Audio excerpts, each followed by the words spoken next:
حضرت اجرائیل علیہ السلام کون ہیں اور حضرت موسیٰ علیہ السلام نے حضرت اجرائیل علیہ السلام کو تھپڑ کیوں مارا؟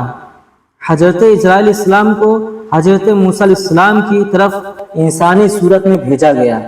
جب وہ فرشتہ آیا تو حضرت موسیٰ علیہ السلام نے اسے تھپڑ مار کر اس کی آنکھیں پھوڑ دی۔ اجرائیل علیہ السلام نے اللہ سے شکایت کی۔ بسم اللہ الرحمن الرحیم۔ یہ قدرتی امر ہے کہ جب بھی ملک الموت حضرت اجرائیل علیہ السلام کا نام انسان سنتا ہے تو بدن میں ایک بار کپکپی آ جاتی ہے، کیونکہ ملک الموت یعنی حضرت اجرائیل علیہ السلام ہی وہ فرشتہ ہے جو انسان کے روح کو قبض فرماتا ہے۔ ناظرین، سب سے پہلے اس بارے میں بات کرتے ہیں کہ آخر روحوں کو قبض کرنے کی ڈیوٹی حضرت اجرائیل علیہ السلام کو ہی کیوں ملی؟ اس حوالے سے یہ روایت مشہور ہے کہ جب اللہ تعالیٰ نے حضرت آدم علیہ السلام کا پتلا بنانے کا ارادہ فرمایا تو حضرت اجرائیل علیہ السلام کو رب العالمین نے حکم دیا کہ ایک مٹھی خاک زمین پر سے لاؤ۔ اللہ کے حکم سے حضرت جبرائیل علیہ السلام آسمان کی بلندی سے فوراً اس زمین پر آئے کہ جہاں خانہ کعبہ ہے، چاہا کہ ایک مٹھی خاک لیں۔ اس وقت زمین نے ان کو قسم دی کہ اے جبرائیل علیہ السلام، خدا کے لیے مجھ سے خاک مت لے کہ اس سے خلیفہ پیدا ہوگا اور اس کی اولاد بہت گنہگار اور عذاب کو مستحق ہوگی۔ میں مسکین خاک پا ہوں، مجھ میں خدا کے عذاب برداشت کرنے کی طاقت نہیں ہے۔ اس بات کو سن کر حضرت جبرائیل علیہ السلام مٹی لیے بغیر واپس آ گئے۔ گرج اسی طرح سے جبرائیل علیہ السلام لوٹ گئے اور میکائیل اور اسرافیل علیہ السلام بھی لوٹ گئے۔ تب اجرائیل علیہ السلام کو بھیجا گیا، ان کو بھی زمین نے منع کیا، انہوں نے نہ مانا اور کہا اے مٹی، تو جس کی قسم دیتی ہے میں اس کے ہی حکم سے آیا ہوں، میں اس کی نافرمانی نہیں کروں گا، تجھ کو لے ہی جاؤں گا۔ بس اجرائیل علیہ السلام نے ہاتھ نکال کر ایک مٹھی بھر خاک اسی زمین سے لے لی اور لے کر عالم بالا پر چلے گئے اور عرض کی اے اللہ تو دانا و بینا ہے، میں نے یہ حاصل کیا ہے۔ تب اللہ تعالیٰ نے فرمایا اجرائیل علیہ السلام، میں اس مٹی سے زمین پر ایک خلیفہ پیدا کروں گا اور اس کی جان قبض کرنے کے لیے تجھ کو مقدر کروں گا۔ تب اجرائیل علیہ السلام نے معذرت کی، یا رب تیرے بندے مجھے دشمن جانیں گے۔ اللہ تعالیٰ نے فرمایا اے اجرائیل تو غم مت کر، میں خالق مخلوقات ہوں، ہر ایک کی موت کا سبب بھی پیدا کروں گا اور ہر شخص اپنے اپنے مرض میں گرفتار ہو کر مرے گا، تو تب تجھے دشمن کوئی نہیں سمجھے گا۔ کسی کو درد میں مبتلا کروں گا اور کسی کو پانی میں غرق کروں گا۔ ناظرین، اسی حوالے سے حضرت ابو ہریرہ رضی اللہ تعالیٰ عنہ کی روایت بھی ہے کہ جب اللہ تعالیٰ حضرت آدم علیہ السلام کو پیدا فرمانے کا ارادہ کیا تو حضرت جبرائیل علیہ السلام کو زمین سے کچھ مٹی لانے کو کہا۔ جب حضرت جبرائیل علیہ السلام مٹی لینے گئے تو زمین نے حضرت جبرائیل علیہ السلام سے کہا میں تجھے اس ذات کی قسم دیتی ہوں جس نے تجھے میرے پاس بھیجا ہے، تم یہ مٹی نہ لے کر جاؤ۔ اس مٹی سے جو انسان بنے گا وہ فساد پھیلائے گا اور خون بہائے گا اور اس کو آگ میں جلنا پڑے گا۔ یہ سن کر جبرائیل علیہ السلام اللہ کی بارگاہ میں پہنچے تو اللہ تعالیٰ نے سوال کیا مٹی کیوں نہیں لائے؟ تو حضرت جبرائیل علیہ السلام نے جواب دیا کہ اے اللہ، جب اس نے آپ کی عظمت کا واسطہ دیا تو میں نے اسے چھوڑ دیا۔ تو اللہ تعالیٰ نے حضرت اسرافیل علیہ السلام کو بھیجا، ان کے ساتھ بھی یہی معاملہ ہوا۔ پھر میکائیل علیہ السلام کو بھیجا، ان کے ساتھ بھی یہی معاملہ ہوا، حتیٰ کہ اجرائیل علیہ السلام کو بھیجا گیا۔ تو زمین نے جب اجرائیل علیہ السلام کو یہی جواب دیا تو اجرائیل علیہ السلام نے فرمایا اے زمین، جس ذات نے مجھے تمہارے پاس بھیجا ہے وہ تجھ سے زیادہ اطاعت و فرما برداری کے لائق ہے، تو میں اس کے حکم کے سامنے تیری بات کیسے مان سکتا ہوں؟ چنانچہ اجرائیل علیہ السلام نے زمین کے مختلف جگہ سے کچھ مٹی لیے اور اللہ کی بارگاہ میں حاضر ہو گئے تو اللہ نے فرمایا کیونکہ تم اس مٹی کو لے کر آئے ہو اب تم ہی ان کی روحوں کو بھی قبض کیا کرو گے۔ تو آپ علیہ السلام نے کہا لوگ مجھ سے نفرت کرنے لگیں گے، تو اللہ نے وعدہ فرمایا کوئی تمہارا نام نہیں لے گا اور نہ کوئی برا بھلا کہے گا۔ ناظرین، چلیے اب آپ کو حضرت جبرائیل علیہ السلام کی شکل و صورت کے بارے میں بتاتے ہیں۔ ایک حدیث کے مطابق حضرت ابراہیم علیہ السلام اپنے گھر میں تشریف فرما تھے کہ اچانک گھر میں ایک خوبصورت نوجوان شخص داخل ہوا۔ آپ علیہ السلام نے پوچھا اے اللہ کے بندے، تجھے اس گھر میں کس نے داخل ہونے دیا؟ اس نے کہا کہ گھر والے نے۔ آپ علیہ السلام نے فرمایا بے شک صاحب خانہ کو اختیار ہے، یہ تو بتاؤ تم کون ہو؟ اس نے کہا میں ملک الموت ہوں۔ آپ علیہ السلام نے فرمایا مجھے تمہاری چند نشانیاں بتائی گئی ہیں مگر تم میں ان میں سے کوئی نشانی بھی نظر نہیں آ رہی ہے۔ تو ملک الموت نے پیٹھ پھیر لی اور آپ علیہ السلام نے دیکھا کہ ان کے جسم پر آنکھیں ہی آنکھیں نظر آنے لگے اور ان کے جسم کے ہر بال نوکدار تیر کی طرح کھڑا تھا۔ حضرت ابراہیم علیہ السلام نے فوراً تعوذ پڑھا اور کہا کہ آپ اپنی پہلی شکل پر تشریف لائیں۔ ناظرین ایک دوسری روایت میں ہے کہ جب اس نے پیٹھ پھیری تو وہ شکل نظر آئی جس میں وہ برے لوگوں کی روح قبض کرتے ہیں۔ ابن مسعود اور ابن عباس رضی اللہ تعالیٰ عنہ کی روایت میں یوں ہے کہ حضرت ابراہیم علیہ السلام نے ملک الموت سے کہا اے ملک الموت آپ مجھے وہ شکل دکھائیں جو کافر کی روح نکالنے کے سمے پر نظر آتے ہیں۔ اس نے کہا کہ یہ آپ کی طاقت سے باہر ہے۔ ملک الموت نے وہ صورت دکھانی شروع کیے اور فرمایا آپ اپنا منہ موڑ لیجئے، اور اب جب دیکھا تو کالے شخص کے سر میں آگ کے شعلے نکل رہے ہیں، اس کے جسم کے بال کے بجائے تیر اور منہ سے آگ نکل رہی ہے۔ یہ حال دیکھ کر آپ پر گسی طاری ہو گئی۔ اس کے بعد آپ نے دیکھا کہ ملک الموت اپنی شکل میں موجود تھے۔ انہوں نے کہا اب ذرا یہ بتائیں کہ مومن کی روح کیسے قبض کرتے ہیں؟ تو کہا ذرا منہ پھیر لیجئے۔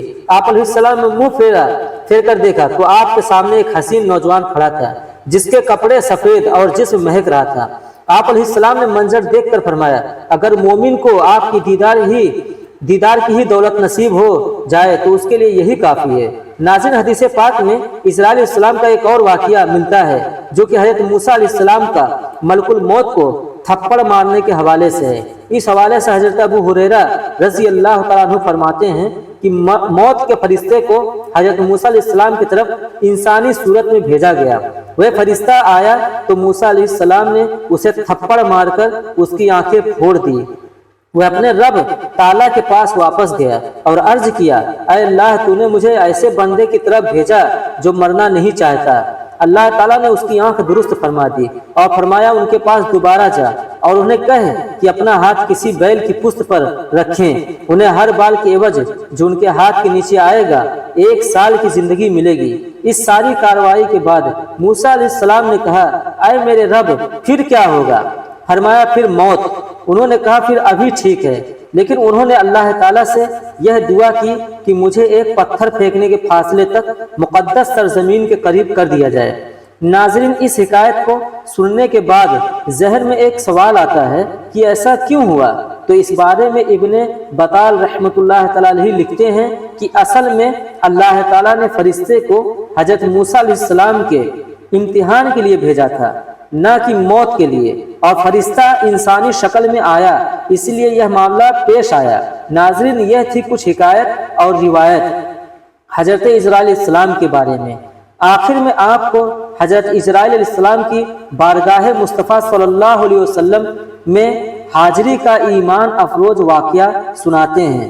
روایت میں آتا ہے کہ اللہ پاک نے ملک الموت کی طرف وہی فرمائی کہ میرے حبیب اور میرے محبوب محمد صلی اللہ علیہ وسلم کی طرف چلے جاؤ اور انتہائی خوبصورت شکل اختیار کر کے حاضری دینا اور آپ کی روح قبض کرنے میں بہت زیادہ نرمی سے کام لینا۔ پس حضرت ملک الموت زمین پر اترے، ایک عربی کی طرح آپ صلی اللہ علیہ وسلم کے دروازے پر آ کر کھڑے ہو گئے، پھر عرض کرنے لگے السلام علیکم اے نبوت کے گھر والوں، کیا مجھے اندر آنے کی اجازت ہے؟ حضرت عائشہ رضی اللہ تعالیٰ عنہ حضرت فاطمہ رضی اللہ تعالیٰ عنہ سے کہا کہ آدمی کو جواب دو، تو حضرت فاطمہ رضی اللہ تعالیٰ عنہ نے کہا اے اللہ کے بندے، اللہ تجھ پر ہر قدم پر اجر عطا فرمائے۔ رسول اللہ صلی اللہ علیہ وسلم کو اپنی جان کا خیال آیا، اس نے دوبارہ صدا دی تو حضرت عائشہ رضی اللہ تعالیٰ عنہ نے حضرت فاطمہ رضی اللہ تعالیٰ عنہ سے کہا اس آدمی کو جواب دو۔ حضرت فاطمہ رضی اللہ تعالی عنہ نے کہا اے اللہ کے بندے، اللہ تجھے ہر قدم پر اجر عطا فرمائے۔ رسول اللہ صلی اللہ علیہ وسلم نے اپنے نفس میں مشغول ہیں۔ تھوڑی دیر گزرنے کے بعد اس نے پھر صدا دی، کیا میں داخل ہو سکتا ہوں؟ مجھے ضرور داخل ہونا ہے۔ تو رسول اللہ صلی اللہ علیہ وسلم نے حضرت اسرائیل علیہ السلام کی آواز سن لی۔ فرمایا اے فاطمہ، دروازے پر کون ہے؟ انہوں نے عرض کیا اے اللہ کے رسول، ایک آدمی دروازے پر اندر آنے کی اجازت مانگ رہا ہے۔ ہم نے اسے 2 مرتبہ جواب دیا ہے تو اس نے تیسری بار صدا دی جس سے میری جان کانپنے لگی۔ رسول اللہ صلی اللہ علیہ وسلم نے فرمایا، اے فاطمہ، کیا تو جانتی ہے دروازے پر کون ہے؟ یہ لجتوں کو ختم کرنے والا ہے، جماعتوں کو بکھیرنے والا ہے، یا عورتوں کو بیوہ کرنے والا ہے، بچوں کو یتیم کرنے والا ہے، یا گھروں کو بے آباد اور قبروں کو آباد کرنے والا ہے، یا ملک الموت ہے۔ پھر فرمائے، اے ملک الموت، اللہ آپ پر رحم کرے، داخل ہو جاؤ۔ بس پھر ملک الموت رسول اللہ صلی اللہ علیہ وسلم کی بارگاہ میں آئے تو رسول اللہ صلی اللہ علیہ وسلم نے فرمایا، اے ملک الموت، تم صرف میری زیارت کرنے کے لیے آئے ہو یا جان قبض کرنے کے لیے؟ اس نے عرض کیا، میں دونوں کام کرنے کے لیے آپ کے پاس آیا ہوں۔ مجھے اللہ تعالیٰ نے حکم دیا ہے کہ میں آپ کی اجازت کے بغیر آپ کے گھر داخل نہ ہوں اور آپ کی روح آپ کی اجازت کے بغیر نہ لوں۔ اگر آپ اجازت دیں تو ٹھیک ہے، ورنہ میں اپنے رب کے پاس لوٹ جاؤں گا۔ ناظرین، یہ ہے شان اللہ کے محبوب حضرت محمد صلی اللہ علیہ وسلم کہ ان کے جسم انور سے روح قبض کرنا تو درکنار، ان کی اجازت کے بغیر ان کے گھر میں داخل بھی نہیں ہو سکتے ہیں۔ حضرت اسرائیل علیہ السلام نے عرض کی، یا رسول اللہ صلی اللہ علیہ وسلم، میں بڑے بڑے بادشاہوں کی روح کھینچتا ہوں لیکن کسی سے بھی نہیں پوچھتا، کسی سے اجازت نہیں لیتا ہوں، لیکن اللہ رب العزت نے حکم دیا ہے کہ میرے محبوب کے گھر جانے کی بھی اجازت لینا اور روح قبض کرنے کی بھی اجازت لینا ہے۔ اگر وہ اجازت فرما دیں تو اندر جانا، اگر اجازت دیں تو روح قبض کرنا، ورنہ لوٹ کر واپس میری بارگاہ میں آ جانا۔